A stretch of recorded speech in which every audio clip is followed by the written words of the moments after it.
कोई भूतकाल की सोच रहा, कोई जी रहा वर्तमान में, तो कोई भटक रहा भविष्य के अंधकार में।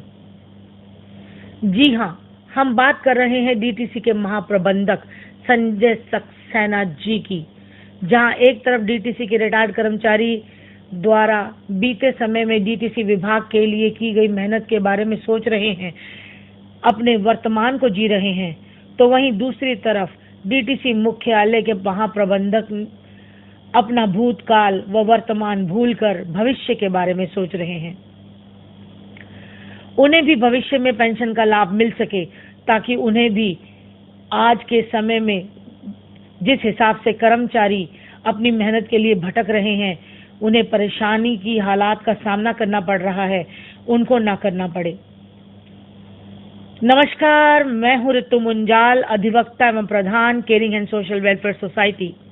आज सभी कर्मचारियों को, जो भी डीटीसी के रिटायर्ड कर्मचारी आज डीटीसी हेडक्वार्टर FAA यानी फर्स्ट अपील एंड अथॉरिटी में मेरे साथ एकजुट होकर पहुंचे, उनको मैं कोटि कोटि नमन करती हूं और बहुत बहुत धन्यवाद देती हूं।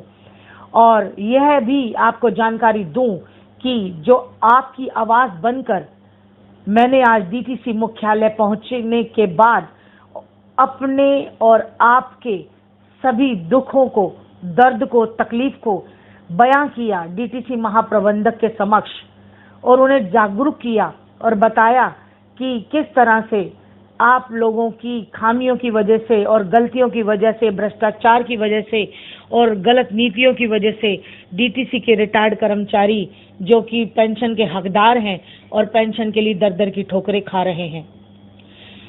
महाप्रबंधक जी के बुलावे पर हम आज डीटीसी कार्यालय पहुंचे, जहां मैंने उनको अवगत कराया कि कर्मचारियों की पेंशन न मिलने की वजह से जीवन में आ रही कितनी समस्याएं हैं और उन समस्याओं के चलते वो किस तरह से दुख और दर्द का, तकलीफ का सामना कर रहे हैं। उनको 2 वक्त की रोटी भी नसीब नहीं हो पा रही, जबकि उन्होंने अपना पूरा जीवन काल डीटीसी को दिया है, दिल्ली ट्रांसपोर्ट कॉरपोरेशन को दिया है। मैंने उनको ये भी बताया कि आरटीआई के माध्यम से हमने जो सवाल पूछे थे, उनके जवाब में इतनी कमियां निकली हैं, तो इससे आप पल्ला झाड़ नहीं सकते। इस पर महाप्रबंधक जी ने अपनी सारी गलतियों को माना, ये रियलाइज किया कि हमारे पास डिपार्टमेंट में जो कर्मचारी बैठे हैं, उनकी नादानियों की वजह से या उनकी नॉलेज में कमी होने की वजह से हमें इन चीज़ों का सामना करना पड़ रहा है। और अपनी गलतियों को मानते हुए उन्होंने ये भी कहा कि हम आपको पेंशन देने से कभी नहीं रोक रहे, हमने किसी की पेंशन रोकी नहीं है, बल्कि जितने भी ऑप्टेड कर्मचारी थे, हमने उनके खातों में पेंशन डाली है और आ रही है। इस पर मैंने उनको अवगत कराया, उनको जानकारी दी कि महाप्रबंधक साहब, जैन साहब, आपने जो भी आज तक किया है वो गलत नहीं किया है, या सक्सेना जी, आपने जितनी भी कर्मचारियों की पेंशन अभी तक की है वो जायज़ की है और मैं मानती हूँ की है, लेकिन जिनकी नहीं की है उनके लिए कौन जिम्मेदार है। इतने कर्मचारी ऐसे हैं जिनकी पेंशन आज की डेट में भी ऑप्टेड होते हुए भी नहीं आ रही है। इनफैक्ट मैंने उनको ये भी बताया कि ऑप्टेड नॉन ऑप्टेड जैसा कोई फंडा ही नहीं है, इस फेयर से बाहर निकलना पड़ेगा। और ये ऑप्टेड आउट भी एक नया शब्द उन्होंने जो आज तक सुना ही नहीं, उनको वो भी समझाया, बताया कि पेंशन आपके जीने का अधिकार है, वो आपको मिलना चाहिए। इस पर उन्होंने कहा कि दस्तावेज कौन खंगालेगा, डॉक्यूमेंट्स कौन वेरीफाई करेगा, क्योंकि ये बहुत बड़े स्केल पे काम होना है। धीरे धीरे हम एक एक कर्मचारी को निजात देंगे, इस परेशानियों से इलाज करेंगे, इनकी समस्या का समाधान करेंगे। इसके लिए उन्होंने मुझसे ही मदद मांगी, मुझे ही अपना सहारा बनने के लिए कहा और ये कहा कि मैडम, हम आपको पूरी परमिशन दे रहे हैं, आप सारे डॉक्यूमेंट्स को वेरीफाई करें, आप फाइल को कंप्लीट करें। आपको अगर ऐसा लगता है कि ये कर्मचारी पेंशन का हकदार है और पेंशन को मिलनी चाहिए और उनके दस्तावेज ये बोल रहे हैं, तो कृपया करके आप उन दस्तावेजों के साथ हमारे पास कर्मचारियों को भेजें। उन्होंने अपनी सारी गलती मानते हुए आश्वासन दिया कि पहले आप पूर्ण रूप से सभी कर्मचारियों के दस्तावेजों की जांच कर लें, क्योंकि आप एक अधिवक्ता हैं, एक वकील हैं। आप हर चीज़ को जानती हैं, समझती हैं, और आप अपने तरीके से जब पूरी वेरिफिकेशन कर लेंगी तो उसके बाद आप हमारे पास रोज़ाना 10-10 करके अपने हमारे कर्मचारियों को हमारे पास भेजें। और जिनके डॉक्यूमेंट्स आप पहले हमें भेज देंगी, जैसे कि मैंने 300 कर्मचारियों की लिस्ट जो भेजी है, उस लिस्ट में ऑलमोस्ट सभी का क्राइटेरिया एलिजिबिलिटी का बनता है, यानी कि सभी पेंशन के अधिकारी हैं, क्योंकि मैंने वो सारे डॉक्यूमेंट्स अपने एंड पे कंप्लीटली वेरीफाई किए हैं। एक एक कर्मचारी के डॉक्यूमेंट्स, उनके आधार कार्ड से लेके उनके डीटीसी के रिटायरमेंट के डॉक्यूमेंट से लेके उनका pan card, voter ID card, उनके खाते की पासबुक की कॉपी, उनका डेट ऑफ जॉइनिंग, रिटायरमेंट, उनका टोकन नंबर, उनका बैच नंबर, उनके टोटल क्वालिफाइंग सर्विस, सब मैंने तसल्ली बख्श उनको पढ़ के, लिख के, समझ के, वेरीफाई करके उसके बाद उनको वो जानकारी प्रोवाइड कराई है। तो उन्होंने इस चीज़ को माना है, समझा है, और अपनी गलती का एहसास भी उनको हो रहा है, और कहा है कि 10-10 करके आप अपने जो भी कर्मचारी जिनको आप ये समझती हैं कि इनकी पेंशन होनी चाहिए और वो पेंशन के हकदार हैं, आप उनको हमारे पास भेजें ताकि पेंशन बहाली को जल्दी से जल्दी किया जा सके। मात्र 1 हफ्ते का समय और मांगा है, और ये कहा है कि इसी हफ्ते के अंदर अंदर सोमवार से आप ये कार्रवाई शुरू कर दें। आज है तारीख 27 अक्टूबर 2023, और 28-29 सैटरडे संडे छोड़ दीजिए। और छोड़ना क्या है, उस सैटरडे संडे के अंदर आप अपने दस्तावेज तैयार कर लें। मैं आपको शुरू से कहती आई हूँ, जितने भी डॉक्यूमेंट्स मैं आपको लिस्ट ऑफ डॉक्यूमेंट शेयर करती हूँ या फिर आप लोगों को जानकारी देती हूँ, आप अपने सारे दस्तावेज कंप्लीट करके फाइल बना के मुझे भेजें। और जिनकी आ चुकी है उनको चिंता करने की कोई ज़रूरत नहीं है। मैं उनके दस्तावेज उनके हाथ में थमा के उनके को भेजूंगी और पूरी जानकारी उनको दे देंगे, और आपकी पेंशन होगी, हर हाल में होगी। और उन्होंने मुझे कहा कि पहले आप अपने तरीके से डॉक्यूमेंट्स वेरीफाई करें, उसके बाद विचार विमर्श करने की बात पर मैंने जब महाप्रबंधक जी से सभी कर्मचारियों के पेंशन बहाली के बारे में रिस्पांस मांगा तो उन्होंने बहुत ही पॉजिटिव रिस्पांस दिया। और उनकी बातचीत से मुझे जो समझ में आया वो यही है कि वो पेंशन देने के हक में हैं, यानी कि पेंशनर्स के पक्ष में हैं। उनका राइट, उनका अधिकार उनको मिलना चाहिए। इसलिए मैंने उनसे कर्मचारियों के दस्तावेज जांच कर उन्हें पेंशन देने का आग्रह किया उनसे। अतः आप सभी जितने भी रिटायर्ड कर्मचारी हैं उन सभी को मैं ये जानकारी देते हुए आपको फिर से निवेदन करूंगी, आप सब धैर्य बनाकर रखिए। जल्द ही हमारी मेहनत रंग लाएगी और सभी को पेंशन का लाभ मिलेगा। आपको सिर्फ करना ये है कि आप अपने सारे डॉक्यूमेंट्स वो तैयार करें, और मेरा चैम्बर नंबर है 413, वहाँ पहुँचकर द्वारका कोर्ट में है, द्वारका डिस्ट्रिक्ट कोर्ट सेक्टर 10 में है। मेरा मोबाइल नंबर आप लोगों के पास मौजूद है जो है कि 9818209001। आप इस पर भेजें और उसके बाद आकर मिलके पेपर पूरे डॉक्यूमेंट वेरीफाई करें। सारे पेपर्स मुझे कंप्लीट जमा कराएं, फाइल बनवाएं, उसकी पीडीएफ बनवाएं, और उसके बाद उन सारे दस्तावेजों को जब हम वेरीफाई करके कंप्लीट करके मंत्रालय में भेजें या मुख्यालय में भेजें या महाप्रबंधक के पास भेजें तो इमीडिएट आपकी पेंशन आपके खातों में आनी चाहिए। और वो आएगी, वो तभी आएगी जब आप अपने सारे दस्तावेज कंप्लीट करके मेरी टेबल पे दे देंगे, और जो भी नॉमिनल चार्जेस हम ले रहे हैं उसको आप जमा करा देंगे। और उसके बावजूद आपको कुछ नहीं करना है, इसके अलावा आपको कुछ भी नहीं करना है।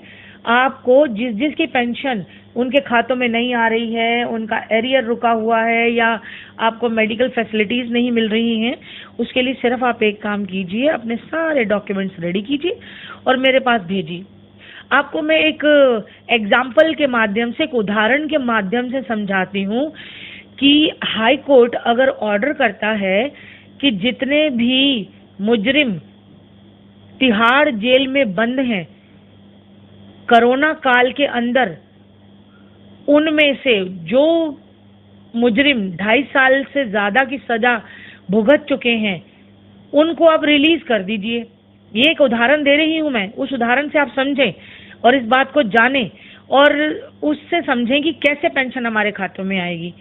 कि अगर हाई कोर्ट ने ये ऑर्डर कर दिया कि जितने भी मुजरिम हैं उनको आप रिलीज कर दीजिए जिनकी 2.5 साल से ज़्यादा की सज़ा हो गई है, क्योंकि कोरोना काल में जेल भर गई है, रखने की जगह नहीं है और इन्फेक्शन फैल रहा है, इसलिए आप उनको रिलीज कर दीजिए। अब रिलीज करने का मतलब क्या हुआ? रिलीज करने का मतलब हुआ कि जेल के दरवाजे खोल दो और उन कर्मचारियों उन मुजरिमों को रिलीज कर दो जो कि जेल में 2.5 साल से ज़्यादा की सज़ा भुगत चुके हैं।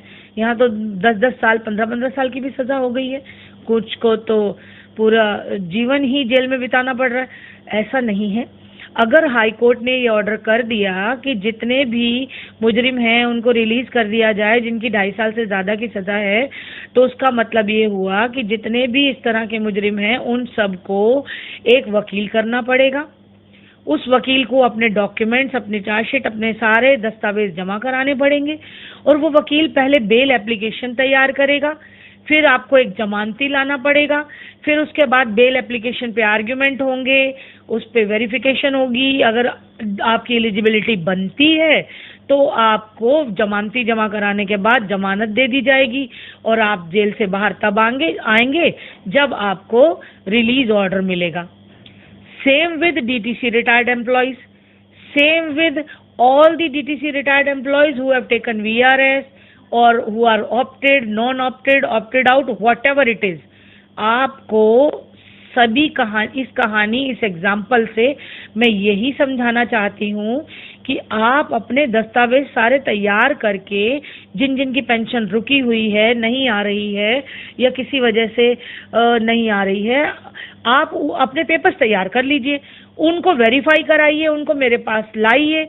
आप एक एडवोकेट हायर कीजिए, मैंने आपको पहले भी बताया, मैं वेरीफाई करूंगी। आप और भी एडवोकेट कोई आपको समझ में आता है और उनको नॉलेज है, इस वर्क कार्य को वो कर रहे हैं और उनका इंटरेस्ट है, तो आप डेफिनेटली यू कैन गो, आप जा सकते हैं।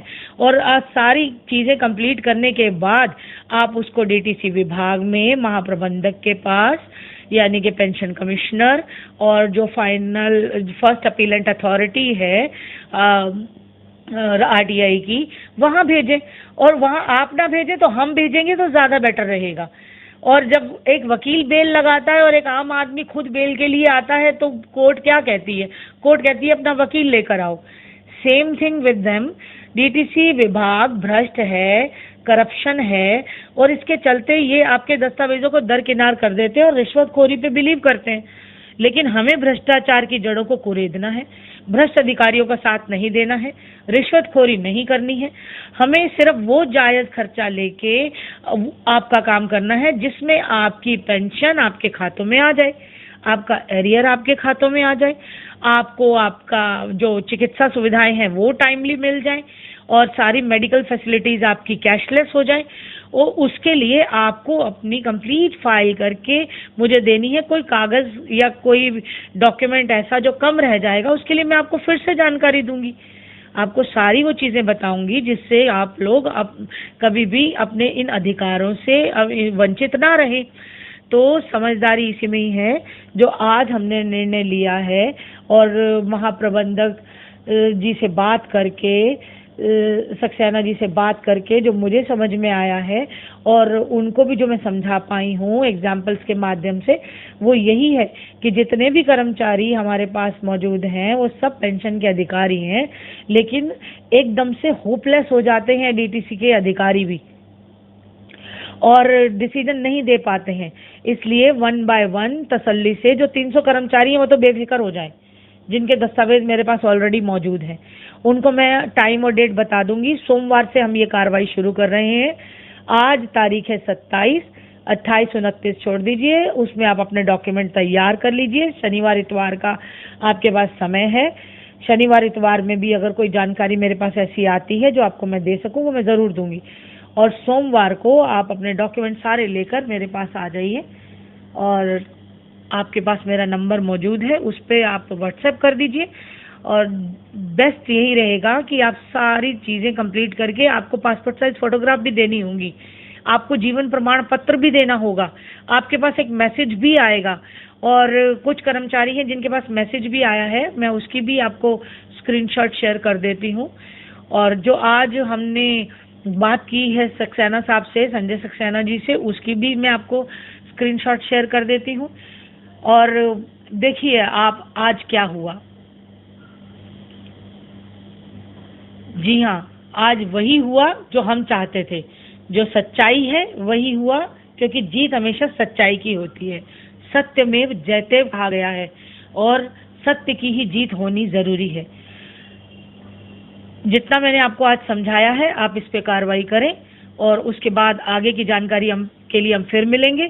मीनवाइल आप कोशिश करें कि इस चैनल को सब्सक्राइब कर लें और शेयर कर दें। ऑडियो वीडियो जो भी मैं डाल रही हूँ उसको आप एक बार शेयर कर दें उनके साथ, जो बहुत बुजुर्ग हैं, या उन बच्चों से निवेदन करूंगी कि बच्चे सुने और अपने बुजुर्ग दादाजी को, पापा जी को, सबको बताएं, जो कि रिटायर्ड हैं, पेंशन लेना चाहते हैं और पेंशन कहीं रुकी हुई है, नहीं आ रही है। इससे हमें भी फायदा होगा, आपको भी फायदा होगा और सबका काम बनेगा, ताकि आपका काम रुके नहीं। इसी के साथ मैं इजाजत लेती हूँ। नमस्कार। तो